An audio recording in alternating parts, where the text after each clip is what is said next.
15, shut that muscle down. 16, come on. Get it, 17. They don't know me, son. Get 2. Who's gonna carry the boats and the logs? That's you, buddy. Come on, 23. Goggins is described as one of the toughest men on the planet. He's the only man in history to complete elite training as a Navy SEAL, Army Ranger, and Air Force tactical air controller. He's also an ultramarathon runner with more than 60 races under his belt. So, yeah, it's all about, we have a governor, like a car. Our car has a governor on it. Well, some cars do.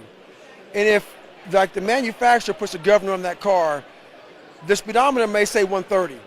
But what happens is that manufacturer puts 92 on there, and that's the governor. So when the car gets to 92, a Corvette flies by going 130. You want to go race that Corvette. That car that you have is not set up that way. Our minds are the same way. We put a governor on there. And that governor comes from all insecurities, fears, self-doubts, whether it be your family put them on you, you put them on you, society put them on you. It's just your mind wants to go to the place of least resistance. So we have to take that governor off and get the other 60%. So that's what it's all about. So how I suggest to someone of breaking the habit of constantly making excuses is do something every day that sucks. There's a saying out there. There's a saying that says triple down on your strengths. Tripling down on your strengths does one thing to you. It makes you very comfortable. It makes you very strong at what you're good at. So why people have excuses is that's the world they live in. They live in a world where if they're good at running, all they do is run. If they're good at reading, all they do is read. So the excuse world comes up is because when the world, life, doesn't give a damn what you're good at, it's just gonna put challenges in front of you. So when that challenge comes up that you're not great at, the first thing the whole triple down on your strengths mentality does is it forces you to say, I'm not good at it. Let's say there's 10 people in this room and we're all mediocre, but I'm the best of the mediocre people. I now think I'm great. I'm great. We surround ourselves around people that make us feel great. They tell us what we want to hear.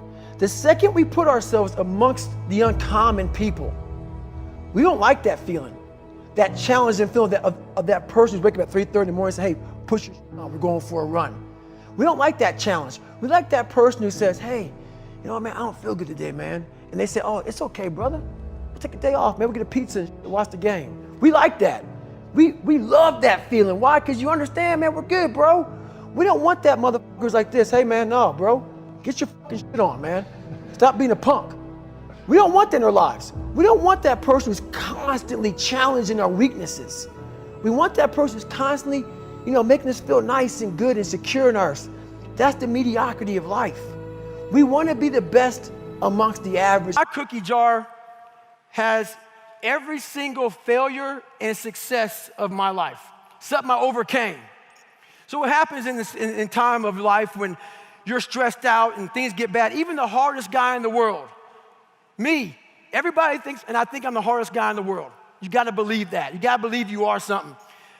I will, in my mind, reach into my cookie jar, and sometimes you forget how hard you are in times of need. Because you're stressed. But you forget, I'm a fucking Navy SEAL, I'm a Ranger, I'm this and that, but you forget all that because your life sucks. I calm down, take that 1 second, get control of my life, reach in the cookie jar. Well, you got called nigger your whole life, and you're now the only person in history to do this, and this.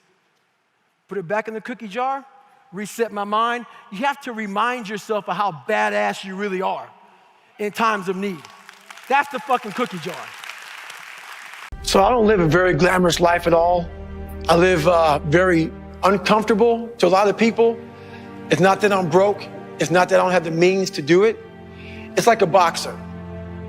A boxer may have a $4 million house, but before a big fight, he may go away to the mountains for about 2 months to train. Totally secluded, desolate world, may live on a cot, may live on the ground. What that boxer's doing is he's trying to form his mentality.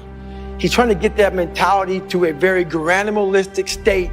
So when he goes inside that ring, his mentality is ready to do whatever it takes to win that boxing match. So what I realized from my foundation growing up was I had a very soft mind. And I live that way now, like that boxer training for that big fight. You know, I live that way all the time. So I'm always sharpening my sword. And how I sharpen my sword is I have a mentality of my refrigerator is never full. I've never arrived. And every time I get close to the top of a mountain, I fall back down on purpose. I believe that true growth is at scratch.